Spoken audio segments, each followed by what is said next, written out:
You have an idea. You want to tell it to the world, but you don't know where to start. That's where Anchor comes in. They have the tools for you to edit, produce, and record your idea right from your phone or computer. It's the easiest way to reach and grow your audience. They publish for you to Spotify, Apple Podcasts, and all major platforms. And to top it all off, they match you with advertisers so you can earn from your passion and your wonderful idea. So tell me, what are you waiting for? Download the Anchor app or go to anchor.fm to get started and follow your dream.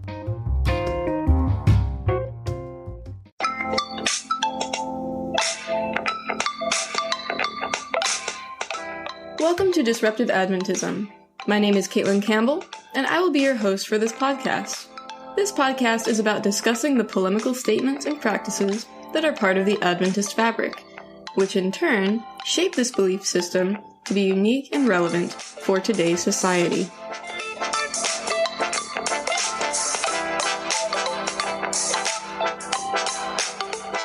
Welcome, and thank you for tuning into this episode of Disruptive Adventism. Today I am joined by Brad Hinman, who's here to talk to us a bit about a very important topic today. But before we jump into that, Brad, could you tell us a little bit about yourself? Where are you from? What are some things you like to do for fun? I grew up in Michigan. I've lived in Michigan my whole life. I'm always the least traveled person in any room. But that doesn't mean I don't like to travel. It's just that I've not had a lot of opportunity to do that. I have a PhD from Western Michigan University. I've been married to my wife for 31 years. I have two grown children who are 28 and 26 years old. And I have two dogs and two cats. All right. Would you say you're more of a dog person or a cat person? I'm more of a dog person, but my cats are making me into a cat person. I'm embarrassed to say. Slowly but steadily? Yes. Good. Okay. All right. And least traveled person in any room? Yes. I've been to Canada twice, and that's the only two times I've left the United States. So wow. That usually does it for me right there. All right. Excellent. And that's enough. You don't need any more. Well, I'd love to, but I am very busy, so. Yeah, that's fair. Yeah. And, what are some of the things that you're busy with? What are you up to? I'm a full-time professor at Andrews University in the graduate psychology and counseling department. I teach master's and doctoral level students there. I also have a private practice in Berrien Springs. I see roughly 12 to 15 clients a week, so I do that part-time. If you can own a business part-time. And then, those are my two, those take up the large majority of my day. So I'm every minute of my day is scheduled from the time I get up to the time I go to bed. All right. Well, thank you so much for fitting us into your schedule today. We really appreciate that. Thank you. All right. And so today, kind of going in line with some of the things that you spend a lot of your day-to-day kind of talking with and working with people on, a big topic that you talk a lot about is pornography. And I hear that even a dissertation, is that right? You wrote your dissertation on? Yes, I wrote my dissertation on pornography addiction. And so then that, I suppose, allowed or pushed me into specializing in male sexual, out-of-control sexual behavior. And so that's the majority. Probably 80% of my clients have some sort of out-of-control sexual behavior. I see women too, but the majority of my clients are men. Excellent. Well, to kind of start off talking about porn, the first thing that kind of comes to my mind is why is this such a prevalent issue? Why we hear these high stats, and maybe you can share with us some of those stats of why, of what people are engaging in, how many people are doing it. But why is pornography such a prevalent addiction? Well, the biggest reason that we owe that to, I suppose, is that we carry internet-capable devices around with us in our pockets. They're instantly accessible to us 24 hours a day, 7 days a week. And we're becoming more and more reliant on those internet-capable devices to run our lives. And so the accessibility of pornography certainly leads into that. the prevalence of the use, well over 90% of children will be exposed to hardcore pornography by the time they turn 18. So this is not just single-person nudity. It's hardcore pornography before they turn 18 years old.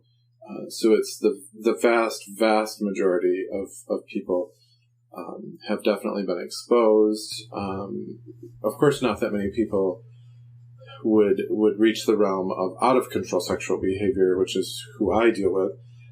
So these are people for whom their sexual behavior has gotten out of control. It's starting to adversely affect their life, their job, their relationship status. They're, according to their own report, spending too much of their time doing that, and they're not able to be productive doing other things, and they're missing, family events and so forth like that. But still, it's a very prevalent issue in society today. Also, the perceived anonymity of that, when you access pornography, from your own personal device, you think that you're the only one that will ever know about that.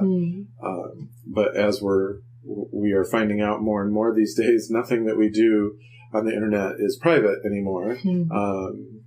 There's somebody somewhere that knows everything that we're doing, or more than one person probably. And so that's often discovered. So with more and more ways to have private access to the internet, there's also more and more ways to find out what people are doing on the internet as well. And so I think that perceived anonymity of it is also what leads to the prevalence of the problem. And it's free.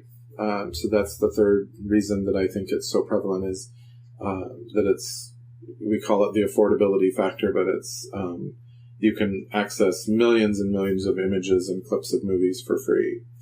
And so that's always a draw when something is free, and you don't have to spend, have to take a second mortgage on your house to afford it. So, so those are the three big reasons. How does, in your research, in your opinion, how does the Christian church, the Adventist church, what are our stats like? How does that compare to the prevalence outside of the church? I get asked that question a lot. I'm sure. and I always feel like the people who ask me that question want me to say, well, Adventists do it less. When in fact, that's probably not the case at all. Research has shown us that the more restrictive a religion is, the more strict, if you will, a religion is, the more prevalent out-of-control sexual behavior is in the members of that religion. So, for example, because the Adventist Church frowns, and I'm not saying this is a wrong doctrine, I'm just simply describing what it is. The Adventist Church frowns upon sexual behavior outside of marriage. Then when people are drawn to or exposed to pornographic images, it simply drives it underground. They don't tell anybody about their issue. They don't tell anybody, or they don't have anybody to ask questions to. Is this normal? Is everybody doing this? Is this okay? They just keep it a secret, and the secretive nature of out-of-control sexual behavior makes that grow, right? Because if a behavior is done in secret, it's easier for that to become addictive and out of control. Whenever I'm asked that question about how do Adventists compare with pornography usage, I always quote the stat, the state in the United States that has the highest expenditure on pornography is Utah, which is where the Mormon Church is housed, which is also very restrictive when it comes to sexual behavior. And so, that people understand when I explain it that way. Interesting connection. Yes. Right? Okay. How is, I'll ask this question. We talk a lot about porn being a very bad thing. Is it? Is pornography pornography addiction? Is it a very destructive addiction? Is it even an addiction? How bad is this thing called pornography? Is it bad? Can you speak to that? Well, those were three very distinct questions. I know. I'm just giving you all the questions. Yes. However you want to. There's so many. So you'll have to remind me, because I'm going to start talking about one and then I'll forget the other two. All right. You said I think you started with, is porn bad? Yeah. We'll start there. And I probably should have started with that one. That's probably a complicated question to answer. Morally, from the church's standpoint, certainly it's bad. And so, from, I suppose, a mental health standpoint, I'm not naive to think that there are not people on the planet who look at porn and don't have negative ramifications in their life because of that. I don't see those people, right? Those are not my clients. And so, I don't generally research or talk about those people. And so, so then you also asked, I think, is pornography addiction bad? And yes, it definitely is bad. Because of the sexual nature, and when I get asked that question quite often as well. And when I get asked that question, I always talk about other addictions, right? Alcohol or drug addiction or gambling addiction. And in my opinion, pornography addiction is more insidious, I suppose. It's more pervasive. And certainly people who are experts in alcohol and gambling addiction and drug addiction could probably argue with me, and they would probably win. But as far as my clients are concerned, we are created to be sexual beings. We carry a sexual nature around with us. We don't carry a heroin nature around with us. We don't carry an alcohol nature around with us. And so, but we do have a sexual nature. So we're designed to be sexual beings. And so because of the sexual aspect of pornography addiction, it really taps into a fundamental nature that we have to be sexual. But then all these bad things come rushing in because the pornography addiction, so to speak, is because it taps into that. It's very hard to give up. It's very hard to stop because it's very secretive. It's very isolating. It's very private and individualistic, and all those other kinds of solitary words that you can come up with. And so then it ends up cutting people off sexually from other people, from their partners, so to speak, right? And so if they have a partner, and so it is very difficult psychologically and emotionally and chemically, because sex, any type of sexual activity, releases powerful chemicals into our bloodstream. And so from that aspect, it is basically a drug addiction, but it's never classified as a drug addiction because you're not ingesting drugs, but you're really creating those drugs. Right, you're releasing them within yourself. Exactly, yes, and they're very, very powerful chemicals, and designed to be that way. That's why sex is so enjoyable. And so your third question was, is it really addiction? I can't believe I remembered all three of those. Yeah, good job. Way to go. I just threw them all at you. You laid them right back out. Well Usually I forget them. And so that also is a huge question. Like, we could literally talk about that for probably an hour. There's lots of disagreement in mental health, social work, psychology, and counseling on whether pornography addiction or sex addiction is a real thing. And that debate comes from a place of, because we do have sexual natures, can you call something that it's in our nature to do an addiction, right? And so people, very well-published and intelligent people, are very much opposed to calling out-of-control porn use or sex an addiction because of that reason. And then there are other people, other professionals who are very well published and respected, who do call it an addiction, because there are withdrawal symptoms if you stop it suddenly, and there's negative ramifications from engaging in that addiction over time, and it causes negative consequences in their life, and which are all hallmarks of addiction. And so it's a debate that I listen to carefully and I follow very carefully. And I'm always asked, well, what do you say? Meaning me, right? And so, I have clients who come in and say to me, I'm addicted to porn. I can't stop. Please help me stop. And I'm not going to correct them and say, well, there's huge debate in the mental health profession. Right. I don't care, because that's what they're calling it, right? Mm-hmm. And so we have to call it something, because I have all these clients coming in and telling me that they're struggling with this issue and they can't stop.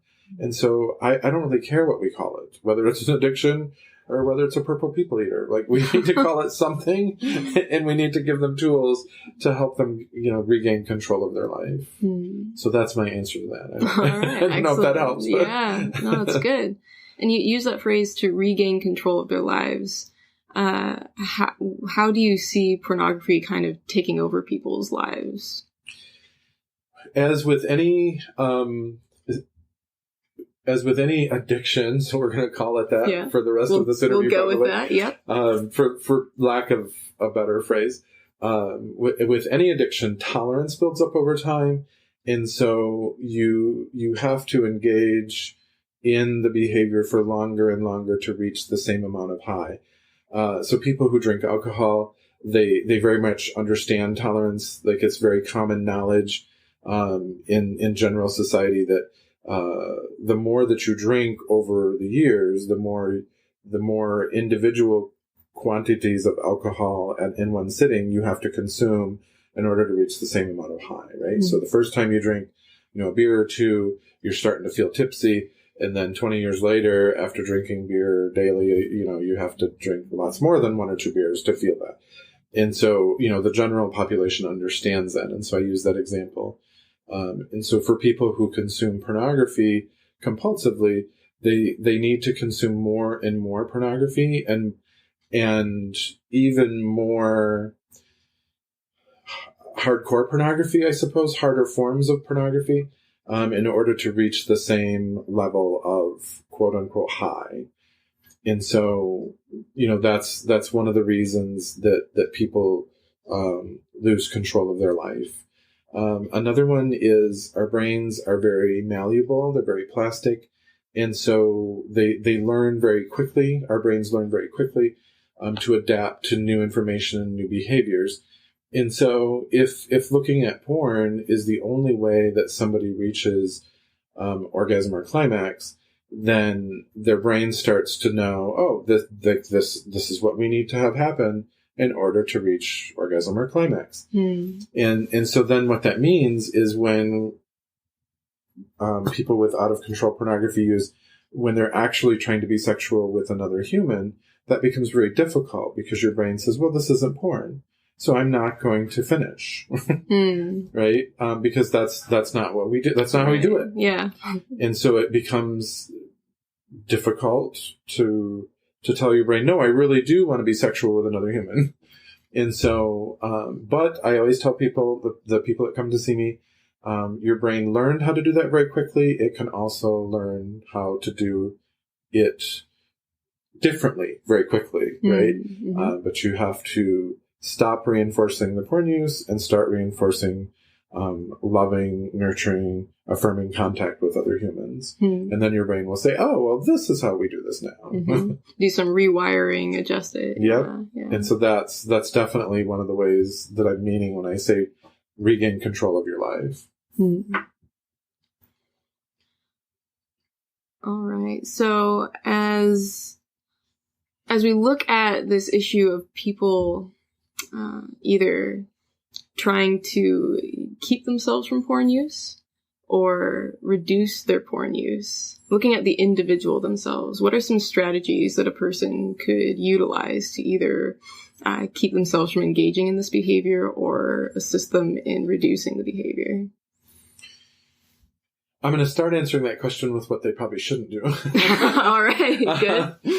Because what I see all the time, people who come to see me, they generally have tried things themselves. And I'm not saying don't try things yourself, but often they'll strip their phone of internet connections, or they'll lock down their laptops and only, somebody else has the password to that. And those are all, I suppose, good, very short-term stopgaps in order to kind of push the brakes on porn use. But if you've prevented yourself from making the choice not to use pornography, then you're really not making the choice not to use pornography.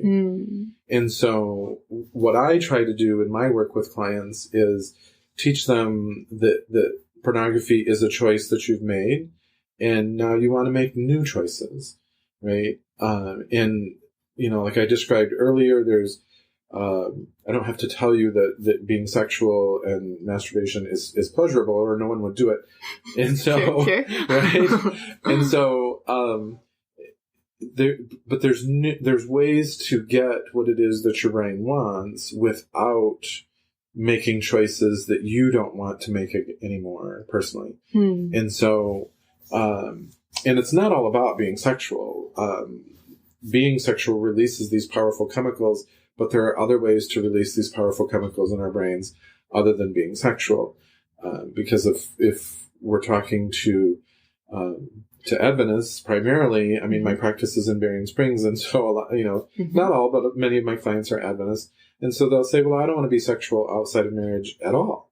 And so please help me to stop looking at porn and stop masturbating and stop being sexual with other people before marriage. And so there's that element added into it that perhaps if I was in New York City wouldn't be primarily my right. the focus of my practice. Right. Yeah. And so, I teach people that there are lots of other ways to get those chemicals, and that varies. It's so highly individualistic that what works for some people don't work for other people. Exercise, for example, releases, the chemicals that it releases are about 3/5 the same chemicals. So about 60% of the same chemicals are released exercising than are released being sexual. Wow. Yeah. So if you're ever on Jeopardy, that's useful information. Excellent. Good to know. But exercising doesn't work for everybody. For others of my clients, music, either playing or creating music has helped them. And because music taps into our emotional and logical sides of our brain, both sides of our brain. And so that helps release some chemicals. Reading, journaling, connecting with friends or family, on a kind of a deep emotional level. So all those are examples, and if given time, I could probably think about 20 more ways. But what I do is I help clients kind of resurrect those healthy, according to their own parameters, healthy coping mechanisms or healthy activities for them to do that will release pleasurable chemicals. And so then, I fan that spark into a flame and kind of try to reduce the flame of the pornography or sexually acting out. And then I usually get asked, well, aren't you then just replacing one addiction with another addiction? And then I answer people by saying, well, if you become addicted to exercising, society rewards that. Society tends not to reward being addicted to sexual things, especially porn. And so, society still frowns on that. And so I guess the answer is, for now, yeah. All right. So what I hear you saying is when a person feels the need for that hit, that hit of endorphins, yes, they can find something that to them, to the church, to the society is a more acceptable, positive thing to engage in, to try to get that hit from that instead. Yes. Yeah. Yep. And then I always tell my clients too that at the beginning, it's not going to feel the same. It's not going to be as powerful. So the first time you exercise, instead of looking at porn, you're going to be like, well, this sucks. I don't like this. This, it's not as cool. It's not as, it doesn't do as much for me. Well, yeah, yeah, that's correct. Because you have, it takes time to train your brain that, oh, this is really cool. Right. Just like, clients don't generally come to see me the first time they look at porn. I'm like, you develop this habit over several years or decades even. And so you need to give this new replacement a chance, right? Yeah, give it some time. And I generally have clients come up with 5 replacement activities or things to engage in. So like the music or exercise or connecting with friends or family. So that would be 3, so they come up with a list of 5. Because one, the porn is quite powerful in their life. If they've gotten to the point where they walk in my door, it's gotten quite powerful in their life. And so 1-to-1 activity ratio is not going to work. They need 5 to kind of weigh down that other side of the scale. Yeah, that makes sense. All right. We've talked about how this is, like, obviously we as Christians, we believe like we're designed as sexual beings. Mm-hmm. We are meant to be in relationship in a sexual way. So that leads me to wonder if we've talked about the individual and strategies that they can use. How should a partner or spouse interact with someone who's struggling with this addiction to be able to support them, to understand them? What can be done from kind of that angle? Mm-hmm. And that solution is probably more simple than what you'd expect. Again, I specialize in men, and so assumption of a heterosexual relationship, so their female partner, the number one thing that I'm finding in my contact with clients is affirmation, just the sense of men like to be told, you can do it. You're awesome. Not just simply about the stopping the porn use, but that was an awesome emptying the dishwasher thing you did, right? Yeah. Or no one vacuums the carpet as good as you do. Men like to be told that they're awesome, that they're good enough. And so really affirming them, I guess that's what I'm calling affirmation or affirming, just affirming men and really giving them a sense of, I believe in you and you're awesome. And that really helps their brain. That's just the short way to describe that. And often in the couples that I see, when I tell the female partners that, of my men with out of control sexual behavior, the female will counter with, well, why do I need to tell him that it was awesome that he emptied the dishwasher? Because it needed to be emptied. Somebody needed, So the very practicality of it. Yeah. Right. It's like telling him he was awesome for breathing. And I'm like, well, if you want to help him or be helpful, these are the things that he needs, right? Mm-hmm. I didn't create that need. I'm not God. I didn't create men with this need, but I'm just finding that really, really helps them. Mm-hmm. This sense of affirmation, and vice versa with women. Women like to be told that they're being chosen, or I choose. Like I tell men, say, I choose you. I'm here. I'm gonna stay around. I'm gonna be here for you. Like women like to be told that they like to be reassured that the relationship is not precarious, right? Mm. So make plans, even if it's for this weekend, right? Mm-hmm. Like that does something psychologically for women. Is that people make plans with them and just I have to leave right now, but I'm going to be back. Right? Mm-hmm. That really psychologically does something for women. And so, I feel like I'm teaching people cheat codes for their partners, but that's what you asked. So. Yeah. And honestly, that sounds like a recipe for a healthy relationship. Right. Like it's a good thing to be affirming to each other and reminding each other that I'm choosing to be with you. I want to be with you. Yes. Yeah.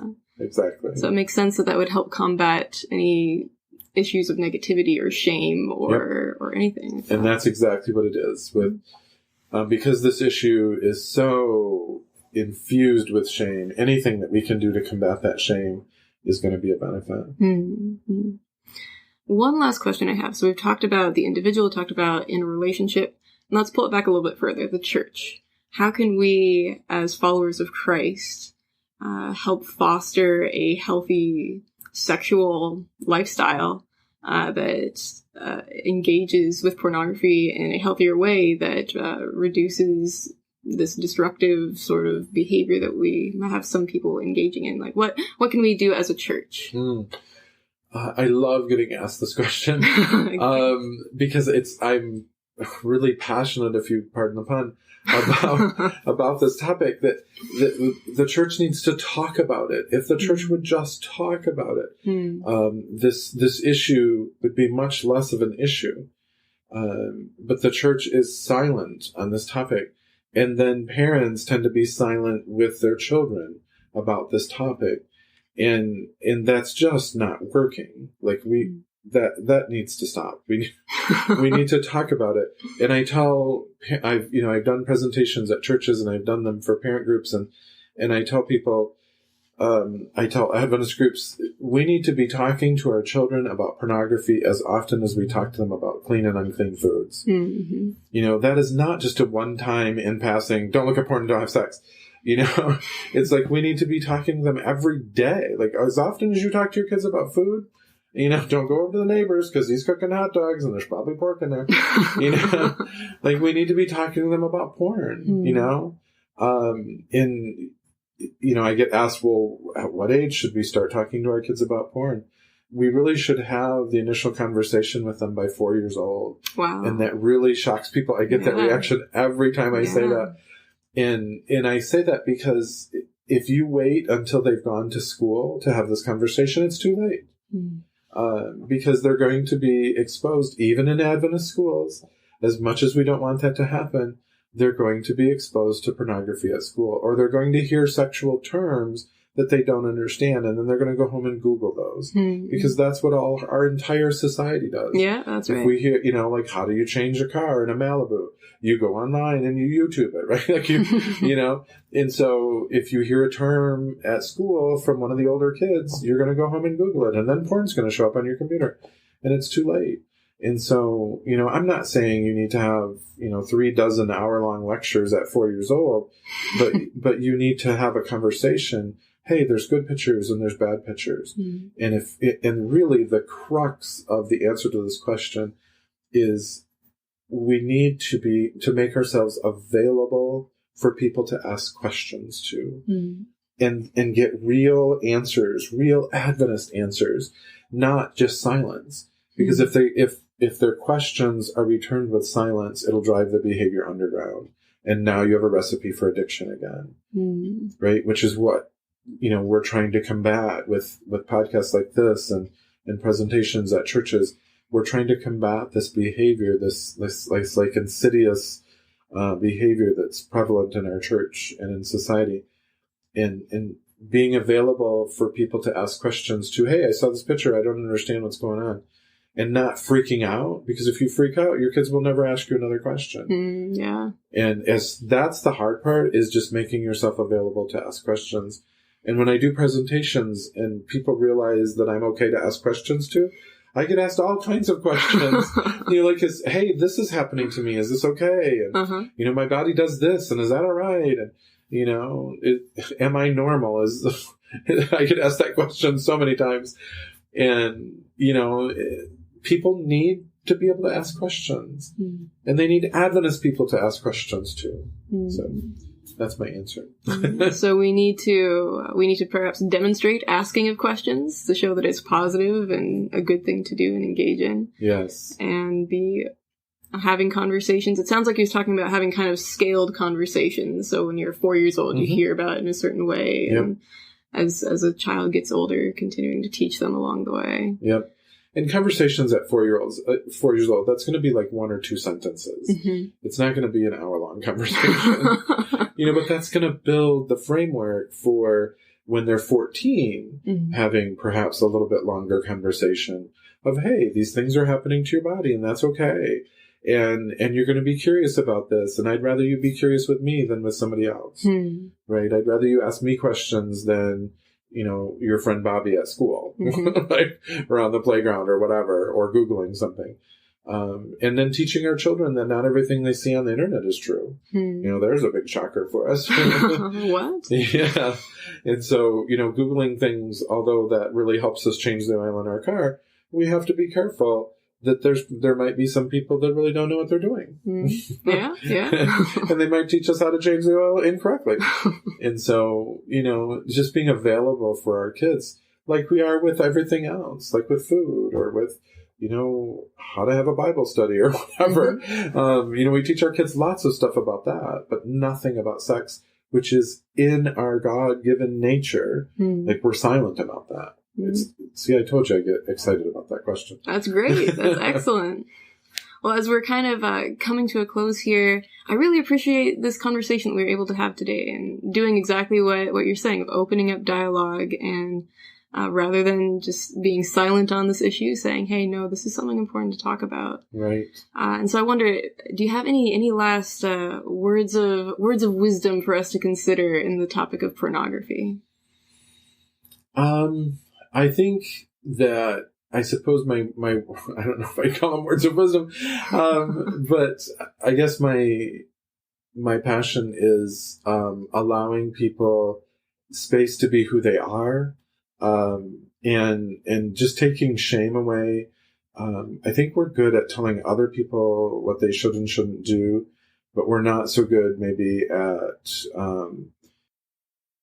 being who we are, I suppose, right? And the fact that there are things, there's people listening to this perhaps that have done things that they feel guilty about or ashamed about, right? And I try to tell my clients, it's not what you've done, it's what you're going to do in the future, right? So use how you feel now about actions that you've taken in the past to change your future, because you can't change your past, right? The mistakes that you've made, the things that you've done that you feel shame about, those will always be part of your history, but they don't have to be part of your future. And that's what I try to convey to my clients. Stop feeling shame about, what you did yesterday or 10 years ago, and use that bad feeling to change your future. Because we often use the bad feelings to make ourselves feel bad in the future. Well, that doesn't do anybody any good. Stop it. All right. That was our conversation with Brad Hinman. If you would like to get in touch with Brad, you can email him at bradhinman@hushmail.com or give him a call at 269-471-5968. Be sure to check out his website as well at www.hinmancounselingservices.com. Thank you for listening today. We appreciate that you have taken the time to listen to our podcast and ask that you share it with others. Please leave a review on iTunes or your favorite podcatching app. If you're enjoying our content, we want to invite you to consider contributing to our cause by becoming a patron, where you will receive exclusive content, have the ability to sit down with the Disruptive Adventism team, and ask relevant questions for Adventism and society. If you're interested in contributing, head to patreon.com/disruptiveadventism. Another avenue for contribution is to purchase our merchandise through Amazon or tpublic.com. You can find the links to our merchandise on our Facebook or Instagram pages. We also hope that our content has intrigued you a little bit and that you decide to stay around for future podcasts. If you have any comments, feedback, or a topic you would like us to discuss, please go to our website at www.disruptiveadventism.org or shoot us an email to disruptiveadventism@gmail.com. We're eager to engage in discussions about any matter, so don't hesitate to contact us. This has been it for today. We hope you join us next time. And as always, we invite you to be disruptive.